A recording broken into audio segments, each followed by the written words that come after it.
በስመ አብ ወወልድ ወመንፈስ ቅዱስ አሐዱ አምላክ። ወርሃ ጥር ቡሩክ አሰርቱ ሰዓቱ ዘመዓት ወምዝ ይትፌሰህ ወማሚሩ ለወርሃ ጥር ኮነ ተዝካሩ ለቅዱስ እስጢፋኖስ ሊቀ ዲያቆናት ወቀዳሜ ሰማዕት። አንድ አምላክ በሚሆን በአብ በወልድ በመንፈስ ቅዱስ የተባረከ የጥር ወር የመዓልቱ ሰዓት 10 ነው። እንግዲህም ይጨመርለታል። በዚህችም ጥር 1 ቀን የዲያቆናት አለቃ የሰማዕታት መጀመሪያ የሆነ የከበረ እስጢፋኖስ ምስክር ሆኖ አረፈ። እዚህም ለከበረ እስጢፋኖስ የእግዚአብሔርን ኃይልና ጸጋ የተመላ ሰው እንደነበረና በሕዝቡ መካከል ታላላቅ ተአምራትንና ድንቅ ስራን ይሰራ እንደነበረ የሐዋርያት ሥራ የተባለ መጽሐፍ ስለ እርሱ ምስክር ሆነ። ከዚህ በኋላ አይሁድ ቀኑበት፣ የሐሰት ምስክሮች የሚሆኑ ሰዎችንም አስነሱበት። ይህን ሰው በሙሴና በእግዚአብሔር ላይ የስድብ ቃልን ሲናገር ሰምተነዋል እንዲሉ ሐሰትን አስተማሯቸው። ሕዝቡንና ሽማግሌዎችን ጸሐፊዎችንም አነሳሷቸው። አዳርሱን ብለው ከበው እየጎተቱ ወደ ሸንጎም ወሰዱት። የሐሰት ምስክሮችንም አቆሙበት። እነርሱም ይህ ሰው በቤተ መቅደስ ላይ በኦሪትም ላይ ስድብን ሲናገር ተው ብንለው እምቢ አለ አሉ። የናዝሬቱ ኢየሱስ ቤተ መቅደሳችሁን ያፈርሰዋል፣ ሙሴ የሰጣችሁን ኦሪታችሁንም ይሽራል ሲል ሰምተነዋል አሉ። በአደባባይም ተቀምጠው የነበሩት ሁሉ ተመለከቱት። ፊቱንም የእግዚአብሔርን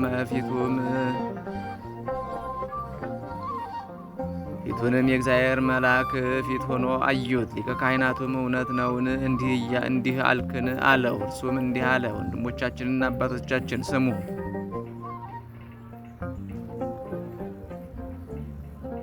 ወደ ካራን ከመምጣቱ አስቀድሞ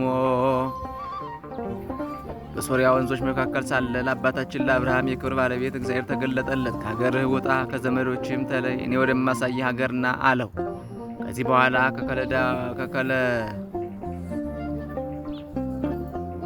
ከከላውዴዎን ወጥቶ በካራን ተቀመጠ። አባቱም ከሞተ በኋላ ዛሬ እናንተ ወዳላችሁበት ወደዚች ሀገር አመጣው። ከዚህም በኋላ የግዝረትን ሥርዓት ሰጠው። ይስሐቅንም በወለደው ጊዜ በ8ኛው ቀን ገዘረው። እንዲሁም ይስሐቅ ያዕቆብን ገዘረው። ያዕቆብም 12ቱን ነገድ አባቶችን ገዘረ። የቀደሙ አባቶቻችንም በዮሴፍ ላይ ቀንተው ወደ ግብፅ አገር ሸጡት። እግዚአብሔር ግን አብሮት ነበር፣ ከመከራው ሁሉ አዳነው። በግብፅ ንጉሥ በፈርዖን ፊትም እውቀትንና መወደድን ሰጠው። በግብፅ አገር ሁሉና በቤቱ ሁሉ ላይ ሾመው። ነገርም በማስረዘም በሰሎሞን እጅ እስከተሰራችው ቤተ መቅደስ ያለውን ሁሉ ተረከላቸው። ከዚህ በኋላ ድምፁን ከፍ ከፍ አድርጎ እናንተም እንደ አባቶቻችሁ ዘወትር መንፈስ ቅዱስን የምታሳዝኑት ዓይነ ልቦናችሁ የታወረ ስነ ልቦናችሁ የደነቆረ አንገተ ደንዳኖች አላቸው። አባቶቻችሁ ከነቢያት ያላሳደዱት ያልገደሉት ማን አለ? እናንተ ክዳችሁ የገደላችሁትን የአምላክን መምጣት አስቀድመው የነገሯችሁን ገደላችኋቸው። በመላእክት ሥርዓት ኦሪትን ተቀብላችሁ አልጠበቃችሁም። ይህንንም ሰምተው ተበሳጩ፣ ልባቸውም ተናደደ፣ ተነሳሳ። ጥርሳቸውንም አጫፋጩበት። በእስጢፋኖስም መንፈስ ቅዱስ አደረበት። ሰማይ ተከፍቶ ኢየሱስ ክርስቶስ በእግዚአብሔር ቀኝ ተቀምጦ የእግዚአብሔርን ክብር አየ። እነሆ ሰማይ ተከፍቶ የሰውም ልጅ በእግዚአብሔር ቀኝ ተቀምጦ ያለሁ አለ። ጆሮአቸውን ይዘው በታላቅ ድምፅ ጮኹ። በአንድነትም ከበው ጎተቱት። እየጎተቱም ከከተማ ወደ ውጭ አውጥተው በደንጊያ ወግረው ገደሉት። የገደሉትም ሰዎች ልብሳቸውን ሳውል ለሚባል ጎልማሳ ልጅ ያስጠብቁ ነበር። ጌታ ኢየሱስ ክርስቶስ ሆይ ነፍሴን ተቀበል እያለ ሲጸልይ እስጢፋኖስን በደንጊያ ወገሩት። ዘለፍለፍም ባለ ጊዜ ድምፁን ከፍ አድርጎ አቤቱ ይህን ኃጢአታቸውን ይቅር በላቸው፣ በደልም አታድርግባቸው ብሎ አረፈ። ደጋግ ሰዎች መጥተው የእስጢፋኖስን ሥጋ ወስደው ቀበሩት። ታላቅ ለቅሶንም አለቀሱለት። እግዚአብሔር ምስጋና ይሁን። እኛንም ሐዋርያና ሰማዕት በሆነ በእስጢፋኖስ አማላጅነት ይማረን፣ በረከቱም ከእኛ ጋር ትኑር ለዘላለሙ አሜን። ሰላም በልዎ እስመ ለክሙ ተውህበ ለእስጢፋኖስ በዓሎ ከመ ተግበሩ ክቁበ በዛቲ ዕለት ለጸሐፉ ሐሳበ ወዘይቤ ባቲ ሰከበ ወዘይቤ አጽሙ ተረክበ። በዚህችም ዕለት በከሃዲው መክስምያኖስ ዘመነ መንግሥት ከሶርያ ሀገር የከበረ ስለውንድዮስ በሰማዕትነት አረፈ። የዚህም ቅዱስ ዜና እግዚአብሔርን የሚያመልክ ተጋዳይ እንደሆነ ንጉሥ መክስምያኖስ በሰማ ጊዜ ልኮ ወደ እርሱ አስመጣው። ሃይማኖቱንም ትቶ አማልክቶቹን ያመልክለት ዘንድ ብዙ ገንዘብ አቀረበለትና ይሸነግለው ጀመር። የከበረ ለውንድዮስ ግን በዘበተበት። ስጦታውንም በማቃለል ክብሩንም አጎሳቆለ። የረከሱ አማልክቶችንም ሁሉ ረገመ። ያን ጊዜ እጅግ ተቆጥቶ በመንኮራኩር ሰቀለው። ጽኑ የሆነ ስቃይን እንዲያሰቃዩ ታዘዘ። ንጉሥ እንዳዘዘም አደረጉበት። የክብር ባለቤት ጌታችን ግን ያለ ጥፋት በጤና አወጣው። ዳግመኛም በብረት ዘንጎች ይደበድቡት ዘንድ ቅባትና ስብንም በታላቅ ድስት አፈልተው ቅዱስ ለውንዲዮስን ከውስጡ ይጨምሩት ዘንድ አዘዘ። ይህን ሁሉ ስቃይንም አሰቃዩት። የክብር ባለቤት ጌታችን ኢየሱስ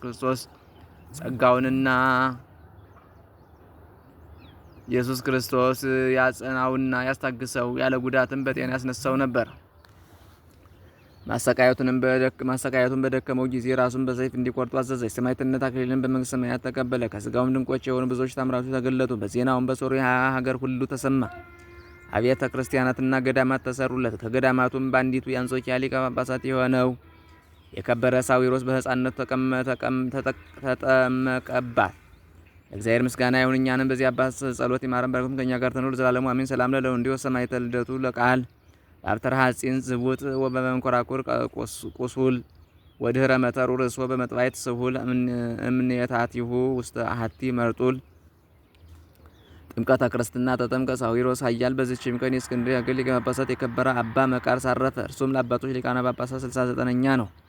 ከእርሱ በፊት የነበረ አባ ሚካኤልም ባረፈ ጊዜ ኤጲስቆጶሳትና ሊቃውንቱ የግብፅም ታላላቆች ሁሉ ወደ አስቄጥስ ገዳም ወጥተው ለዚህ ለከበረች ሹመት ስለሚገባ ከዋሻ ውስጥ ከሚኖሩ ደጋጎች ገዳማውያን ሲጠያየቁና ሲመረምሩ ኖሩ። ከዚህ በኋላ አንድ ጻድቅ ሰው ስለዚህ አባት ነገራቸው። እንዲህም አላቸው፣ በአባ መቃርስ ገዳም የሚኖር ቀሲስ አባ መቃርስ እርሱ ለዚህ ሹመት ይገባል።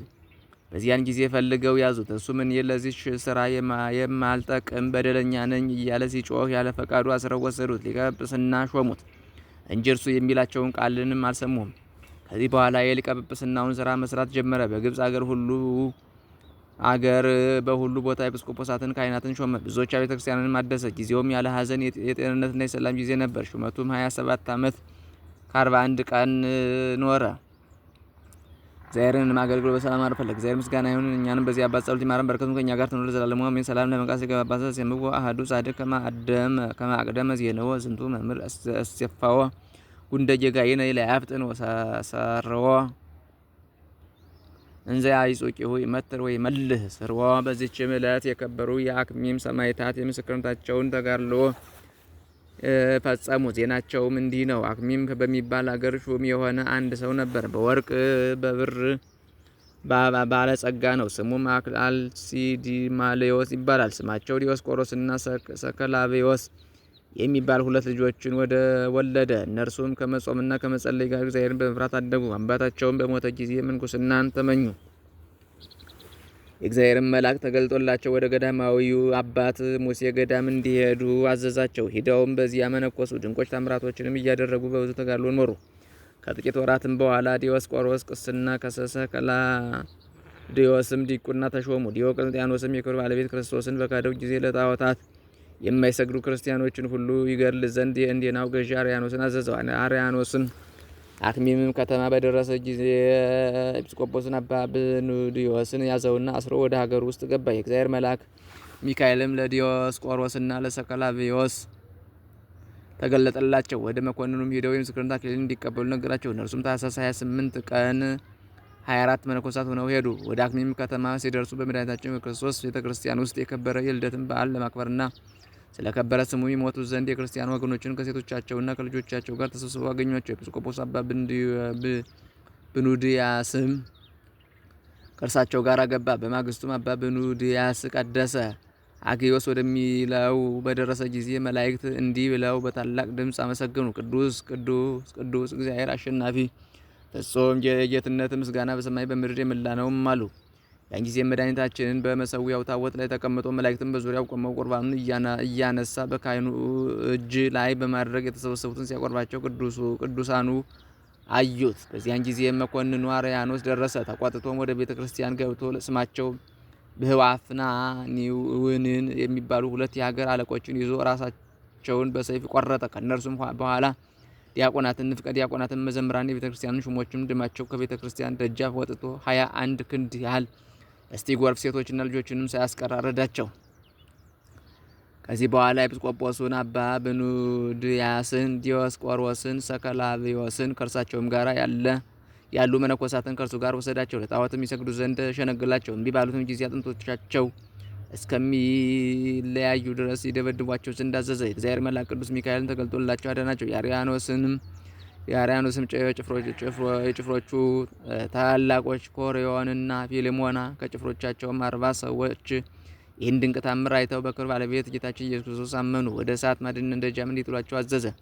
ተጋድሏቸውንም ታኅሳስ 30 ቀን ፈጸሙ። ከሰበሰቡትም ውስጥ ብዙዎች የሚያስገድዳቸው ሳይኖር በእውነተኛ አምላክ በክርስቶስ እናምናለን እያሉ ወደ እሳቱ ማንደጃ ራሳቸውን ወረወሩ።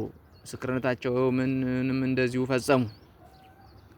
ከዚህ በኋላ ጥር 1 ቀን ዲዮስቆሮስና ሰከላቪዮስ ታስረው ሳሉ የመላእክት አለቃ ቅዱስ ሚካኤል ተገልጣቸውና ምስክርነታቸውን እንዲፈጽሙ አበረታታቸው። በነጋም ጊዜ ለመላእክት ስለመስገድ አርያኖስ ተናገራቸው። አይሆንም ባሉት ጊዜ ዲዮስቆሮስን ዓይኖቹን ያወልቁ ዘንድ አዘዘ።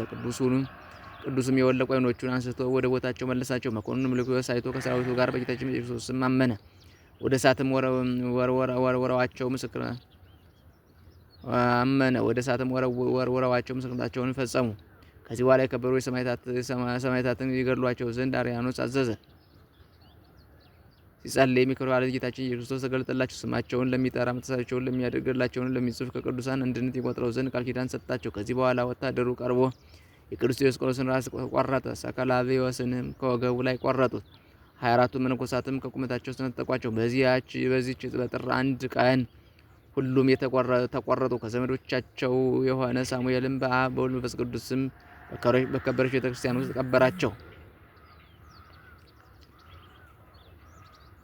በሀገረ አክሚምም የተገደሉ ሰማዕታትም ቁጥራቸው 8140 ሆነ። ለእግዚአብሔር ምስጋና ይሁን፣ እኛንም በሁሉ ቅዱሳን ሰማዕታት ጸሎት ይማረን፣ በረከታቸውም ከእኛ ጋር ትኑር ለዘላለሙ አሜን። ሰላም ለዲዮስቆሮስ ወለሰከላቪዮስ አዩ ምስለ አሰባ አክሚም በስም ለመዊተ አረዩ ሐራ አርያኖስ ለቀትር ለተረሰዩ ለሃዱ ርእሶ በመጥዋይቱ አውቃዩ ወማእከለ ሐቆሁ በሰይፍ ካልኦ የለዩ። በዚችም ቀን ዳግመኛ በሰማዕትነት የተገደሉ አሉ። እሊህም ዛሬና ትላንት ከተገደሉት ሌላ ዲዮስቆሮስ፣ ዲዮቅልጥያኖስ የገደላቸው ቁጥራቸው ካህናት 800፣ ዲያቆናት 130፣ መምህራን 53፣ የቤተ ክርስቲያን ሹማምንት 80፣ መሳፍንት 32፣ ንፍቀ ዲያቆናት 150፣ ሕዝባውያን በ8400 ነው።